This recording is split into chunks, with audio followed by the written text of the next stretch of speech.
Last Congress, the Judiciary Committee, or rather its antitrust subcommittee, headed by David Cicilline, conducted a monumental bipartisan investigation into the state of competition in digital services. The investigation spanned 16 months, culminating in a majority staff report that documented a range of problems affecting competition in the digital economy, and that made a series of recommendations to address those problems. The committee's extensive and meticulous report was a clarion call for action, and I'm proud to join my colleagues to answer that call through the introduction of this historic, bipartisan package of legislation to restore competition online. And I'm pleased to announce that I intend to bring these bills to a full committee markup next week. We expect to send out an official announcement by the end of this week, and will include the date and time of the markup. These bills will pave the way for a stronger economy and a stronger democracy for the American people by reining in the power of the most dominant firms online. Each bill is an essential part of a bipartisan plan to level the playing field for innovators, entrepreneurs, and startups, and the benefits of increased innovation and choice will flow directly to American consumers. With this package of legislation, the United States has the opportunity to take control of its own destiny, to be a global leader in developing rules of the road for the digital economy. Our goal should be to ensure that there is space for opportunity, innovation, and choice to thrive online for consumers and businesses alike, and that's exactly what these bills accomplish. I thank Chairman Cicilline and Ranking Member Buck for spearheading this partisan effort, and I look forward to working together as we move these bills through the legislative process. And now I'm proud to introduce Chairman Cicilline. Good morning, and thank you, Chairman Nadler, and thank you to Ranking Member Buck and all the members of the committee who have joined us today. As the Chairman mentioned, almost 2 years ago, the Antitrust Subcommittee opened what would become a 16-month-long investigation, a top-to-bottom review of the state of competition in the digital marketplace. This investigation included 7 congressional hearings, the production of nearly 1.3 million internal documents and communications, submissions from 60 antitrust experts, and interviews with more than 240 market participants. Our final report, which the Judiciary Committee approved last month, found that Amazon, Apple, Facebook, and Google each hold monopoly power over significant sectors of the economy. These powerful corporations control access to key channels of distribution in the digital economy, and they use this control to maintain their own power by spying on rivals, copying products, and buying out competitors. And even right now, these modern-day robber barons are growing their power through anti-competitive means. America is in a monopoly moment. There's a crisis of competition in the digital marketplace. It is a crisis that impacts our entire society. And we see this crisis in small businesses that have designs for products stolen by Amazon, in developers forced to pay huge fees to sell an app on the iPhone, in websites, and owners have lost traffic to Google because it nearly unfairly advantages its own products, and in Facebook users whose privacy is violated routinely with no recourse or alternative in sight. This moment, this monopoly moment, is holding back our entire economy. We cannot unleash the full power of American ingenuity when everyday Americans are competing with one arm behind their back. And that is why today we are outlining our bipartisan agenda for a stronger online economy with opportunity, innovation, and choice. This agenda is built around 5 bills that will restore competition in the online economy. The American Innovation and Choice Act prohibits discriminatory conduct by dominant platforms, including a prohibition on self-preferencing and picking winners and losers online.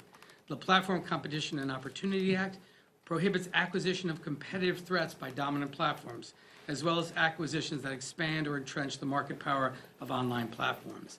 The Ending Platform Monopolies Act eliminates the ability of dominant platforms to leverage their control across multiple business lines to self-preference and disadvantage competitors in ways that undermine free and fair competition. The Access Act promotes competition online by lowering barriers to entry and switching costs for businesses and consumers through interoperability and data portability requirements.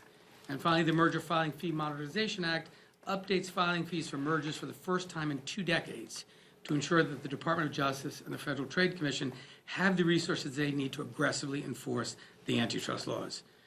Republicans and Democrats don't agree on much these days, but we agree on the need to take on these unregulated big tech monopolies.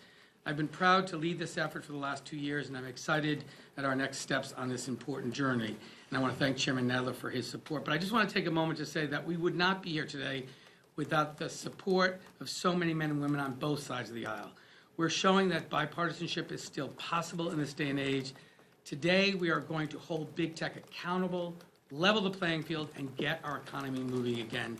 And to talk more about that work, I'm delighted to welcome to the podium my friend, my partner in this effort, the ranking member of the Antitrust Subcommittee, Congressman Ken Buck from Colorado.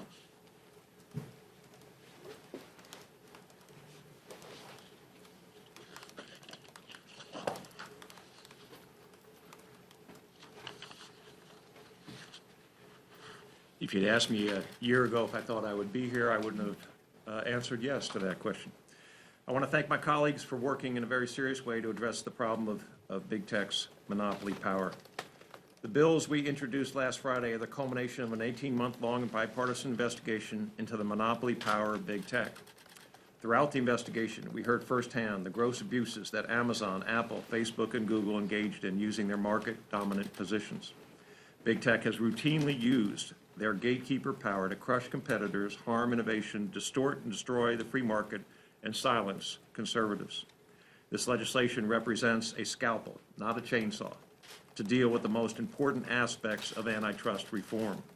We are giving the Department of Justice and the Federal Trade Commission the tools they need to restore the free market, incentivize innovation, and give small businesses a fair shot against big tech oligarchs like Jeff Bezos and Mark Zuckerberg. For my conservative friends concerned about big tech's power over information and speech, the only way to stop this power is through antitrust reform. These bills address that power. We will support small businesses. We will support consumers, and we will break up big tech. I want to thank Chairman Nadler and Mr. Cicilline for your leadership over the past 18 months. I look forward to passing these bills with you to end big tech monopolies in our digital economy. With that, I would like to introduce, let me just ask my friend.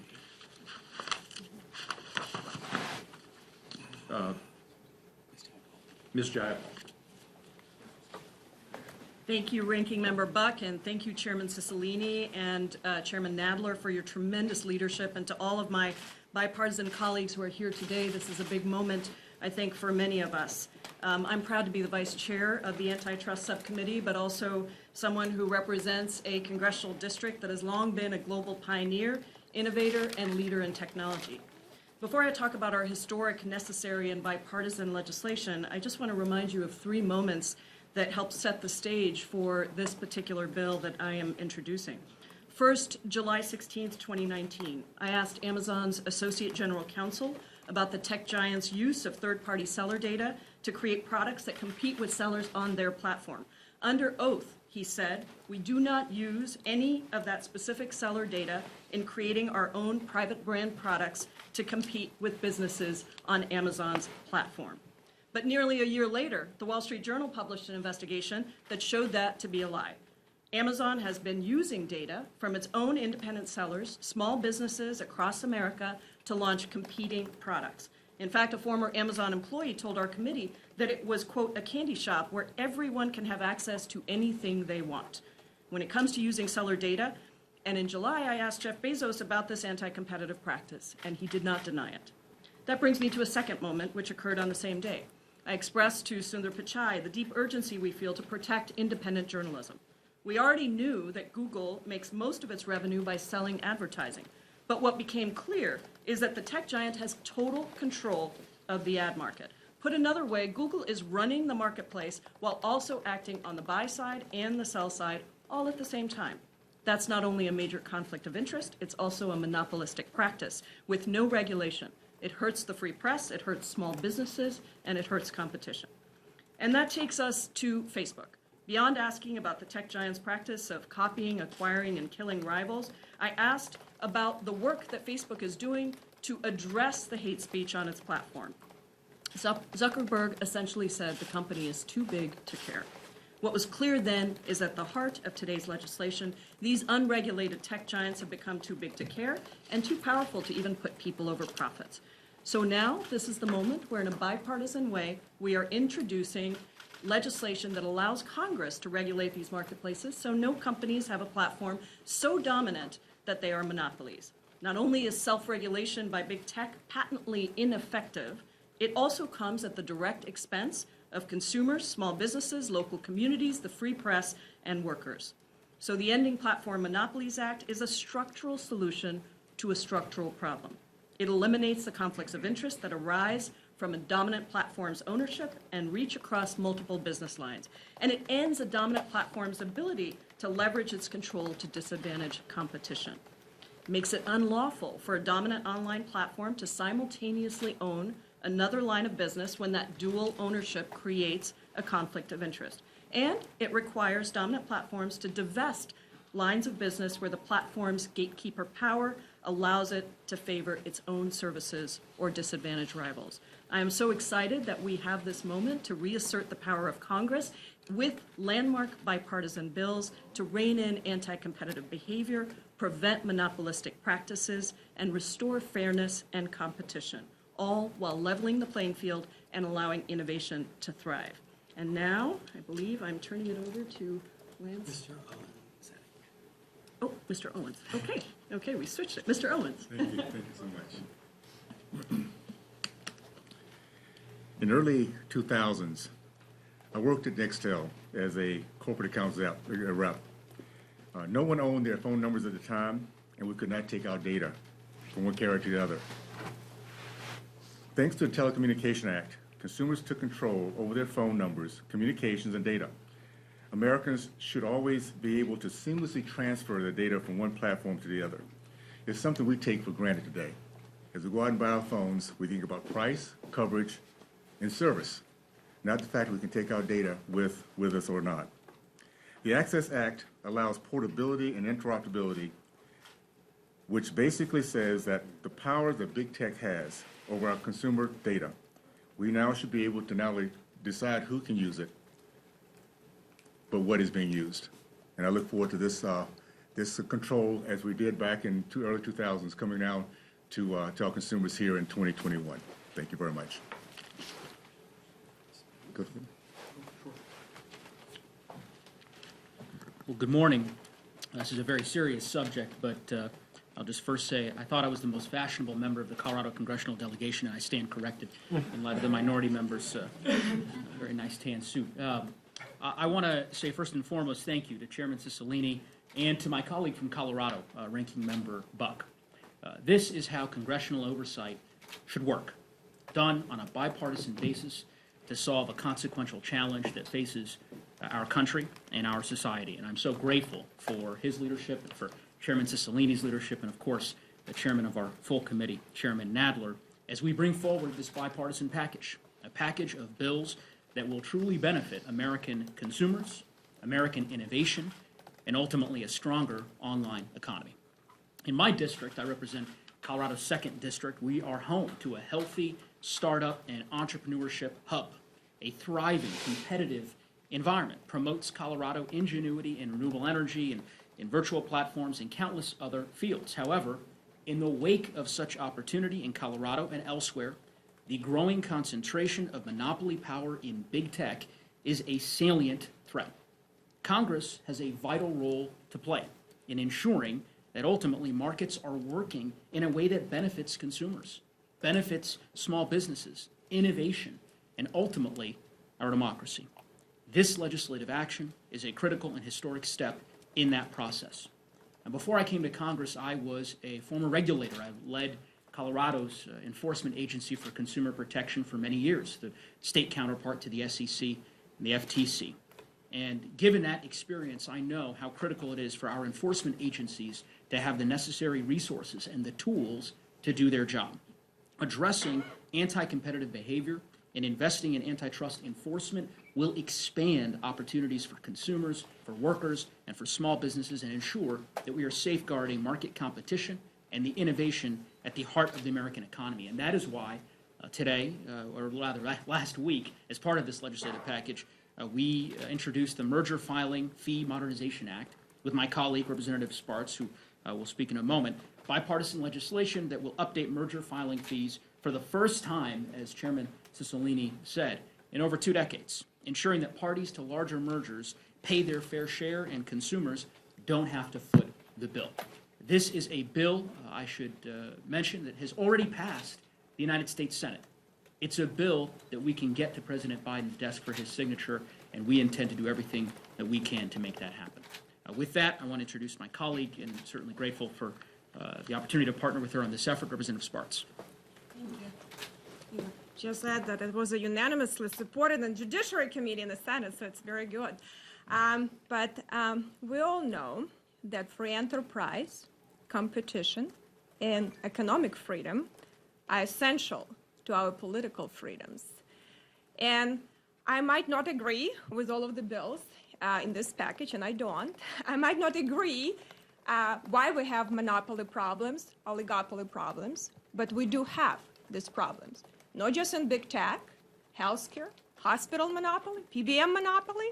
We're creating a country with oligopolies and oligarchs running the country. It's very unhealthy, and it's bad for the middle class and for we the people.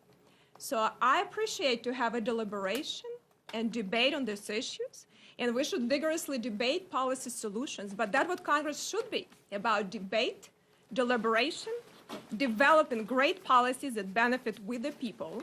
And I look forward to this debate, and sometimes we may be on opposite side and very vibrant, but I still appreciate for doing that. And my colleagues, it's a very tough issue. It's very difficult. You know, if you do nothing, you don't have enemies. You start doing something, someone doesn't like you. That's why we have lots of problems now in politics. But we have to be brave and strong and serve the people. And I think American people expect it from us. So thank you.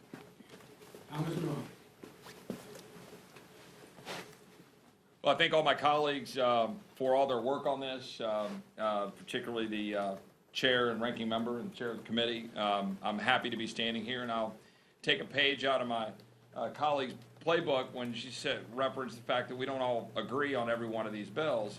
But I take to heart when I hear someone who came from a part of the world in Eastern Europe that understands oligarchs and understands oligopolies, understands some of the problems you get with corporate cronyism and empowerment of corporations over people.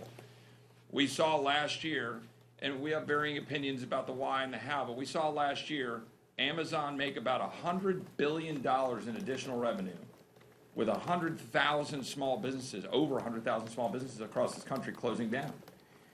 I mean, this ought to be a wake-up call for all of us to make sure that the backbone of our economy, small businesses, entrepreneurs, free enterprises, we understand it as Americans, is alive and well and strong, and make sure that we've got the right structures in place to be able to preserve and protect that.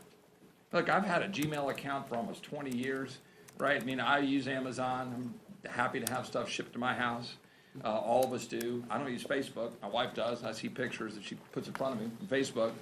But the reality is these companies have massive amounts of power and massive amounts of information on consumers and people. And as people that should be committed to civil liberties and that we should be protecting civil liberties, we should all be, on a bipartisan basis, working to ensure we're protecting small businesses, people, their data, and empowering the free market to work and not allow some of these large corporations to step all over that. So I'm proud to be a co-sponsor of some of the bills, but importantly, I'm proud to have this conversation, to be able to work together and figure out where we're going to go. And this is complicated, right? We're in the middle of the results of the information age, and now we're dealing with that, and we should deal with it together. So I appreciate and applaud everybody for their work and being here. Thank you. Thank you, Mr. Ryan. Our final speaker, Congressman Jeffries. Thanks so much, Chairman Cicilline, for your tremendous leadership on this very important issue, and to Ranking Member Buck, I thank you as well for your leadership and for the collaboration in a bipartisan way that is on display here today. It's incredibly important to make sure that we continue to support the innovation economy, and we do. But for the innovation economy to flourish, we have to make sure that small businesses and tech entrepreneurs and startup companies have every single opportunity to compete, to allow the free market to flourish. I'm proud to be the lead Democrat on the Platform Competition and Opportunity Act, which will shift the burden which currently exists and is misplaced, because currently it requires the FTC to demonstrate that a proposed acquisition or merger is unlawful, which is almost impossible to do, as opposed for the dominant platform company to demonstrate that the proposed merger or acquisition is lawful, which is what we will require when this legislation is able to make it over the finish line. The innovation economy is important to us here in America. We will continue to lead the way as we've done. It will be part of America winning the 21st century. But the free market, a properly functioning market, has always been central to our success. And there are abuses which need to be reined in. It's time to end the era of buy or bury. It's time to end the era of copy, kill, or acquire. It's time to allow the free market to flourish. Happy to take a few questions, Ken and I. I'll give the difficult ones to Ken. I was just wondering, how significant is it to have some of the most progressive members, some of the most conservative members in these partisan times? How significant is it to have all of you together behind this? Well, I'll say, first of all, it's about leadership, and I want to just acknowledge again the incredible leadership of Ken Buck, who has, and all the members of the subcommittee, and all the members who are here who have taken this issue seriously, who were part of a very intensive examination of the digital marketplace, who really devoted the time during the 16 months to understand this marketplace. And I think when we began this work, we didn't have the solutions. We had a general sense of what the problem was. I think the investigation confirmed the market dominance and the absence of competition in the digital marketplace. And I think everyone recognizes, whatever your political views are, this is not good for the economy. It's not good for consumers. We heard from hundreds of small businesses what the impact of this kind of market dominance means for them, for innovators and entrepreneurs that are trying to start up companies. So I think it's a reflection of the serious moment that we're in and a commitment to solve it in a responsible way. And I'm grateful that we come at it from different directions politically, but I think there's a real consensus about what the problem is, what the power of these monopoly companies means for job growth and for innovation and for consumers. And so I think it should be a sign to everyone that we're taking this work seriously and we intend to fix it. I think this is a starting point. And I had the pleasure of seeing Senator Grassley for a few moments yesterday. And the Senate is also starting. And there will be more bills coming through the House. There will be more bills coming through the Senate. There will be amendments to bills offered in the House. What I'm so impressed with this effort is we've been through a very tumultuous time in the last few years. And we're able to put our differences aside and focus on something that's really important to America. And I'm very proud to be part of that effort. And I'm very proud that a lot of my Republican colleagues are taking this very seriously. I think you're going to see more Republican support as folks understand the issue more. A year ago, maybe a year and a half ago, before we met in Boulder for one of the field hearings, I was very much a market person. I looked at this and said, the market will take care of this. At some point, Amazon will start fading and other companies will rise and the marketplace can handle this. When I looked at the conduct that is involved with these actors, I am convinced that we need to do something beyond just let the market take care of itself. It will take care of itself, but it'll be 10 or 15 years down the road, and we just don't have that time in an international economy to let China catch up to us and to let other bad actors take advantage of that situation. So I believe these are the right bills, and I believe we should move forward on these bills. And I really think that,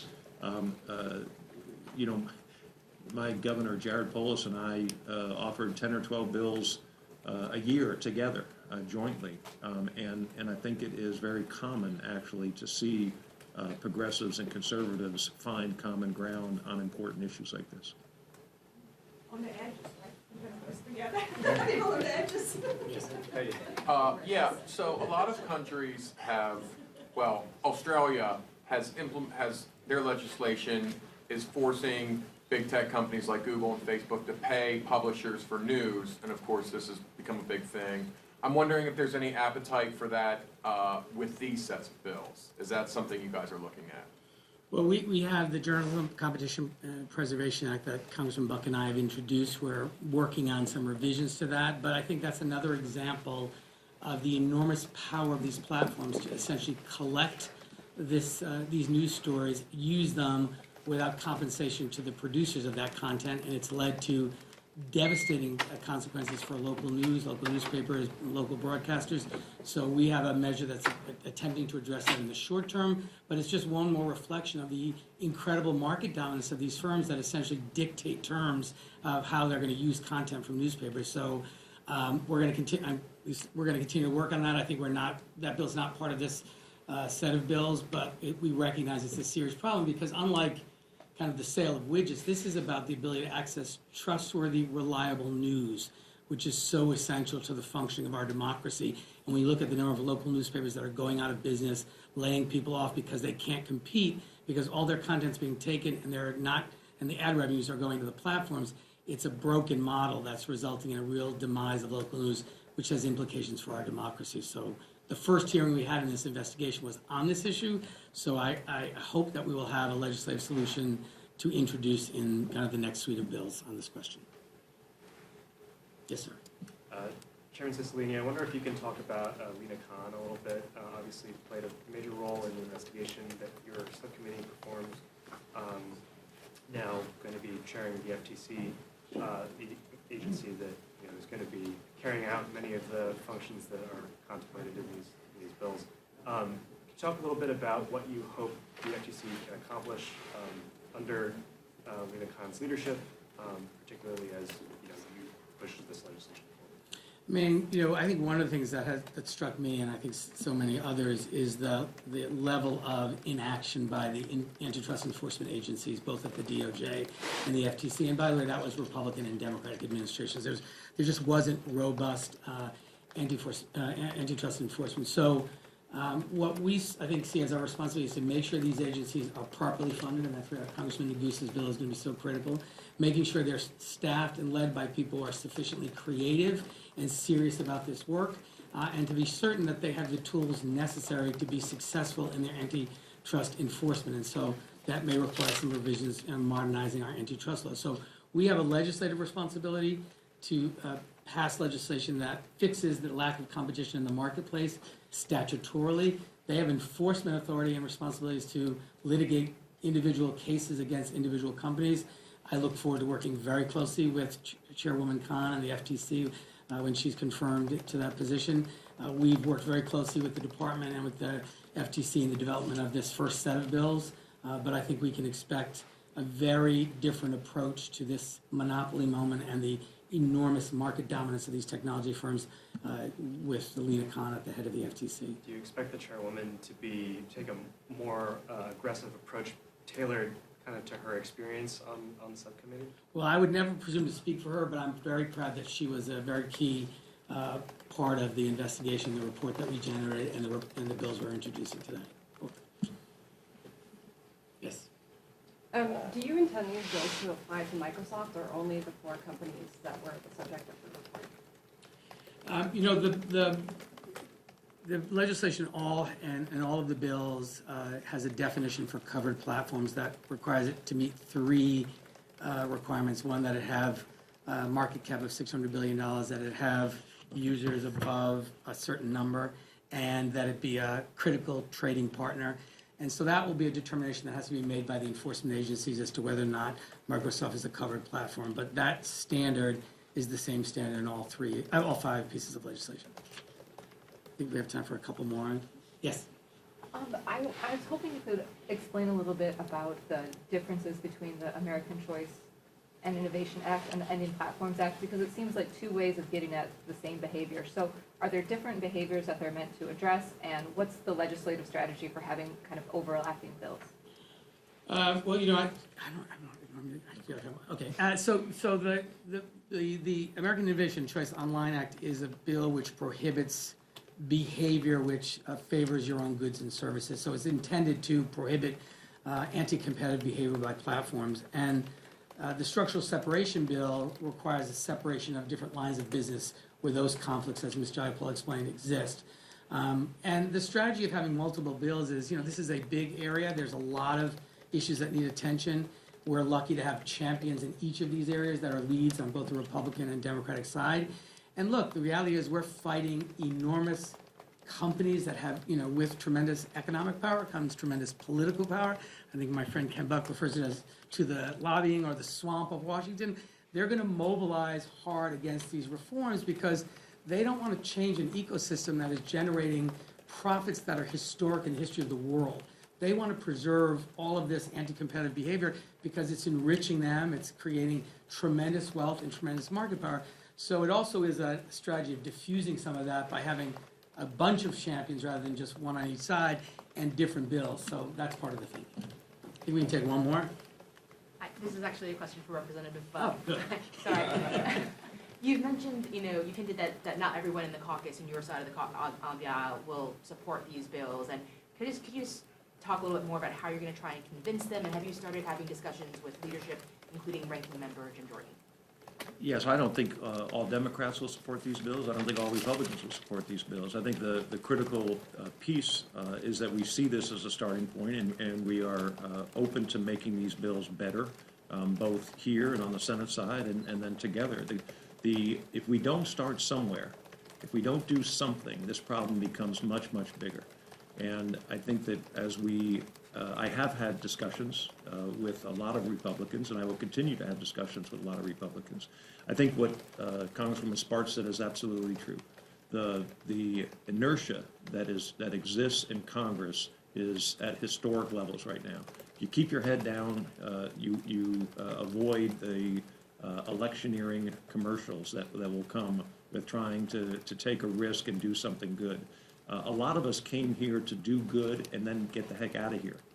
And I think that's the goal of many of us that are getting on these bills. We may not have a choice when we leave, but the goal is to make sure that we do something worthwhile when we're here. And these bills are worthwhile. This is historic. This is an opportunity for Republicans and Democrats not only to work together, but to make a difference. And too few times in the past, we have made a difference. Often we kick the can down the road. This is something we can make a difference on. And I think as this settles in, more Republicans will look at this as an opportunity to be part of something that they can tell their grandkids about and the importance of what they did. Thank you, everyone.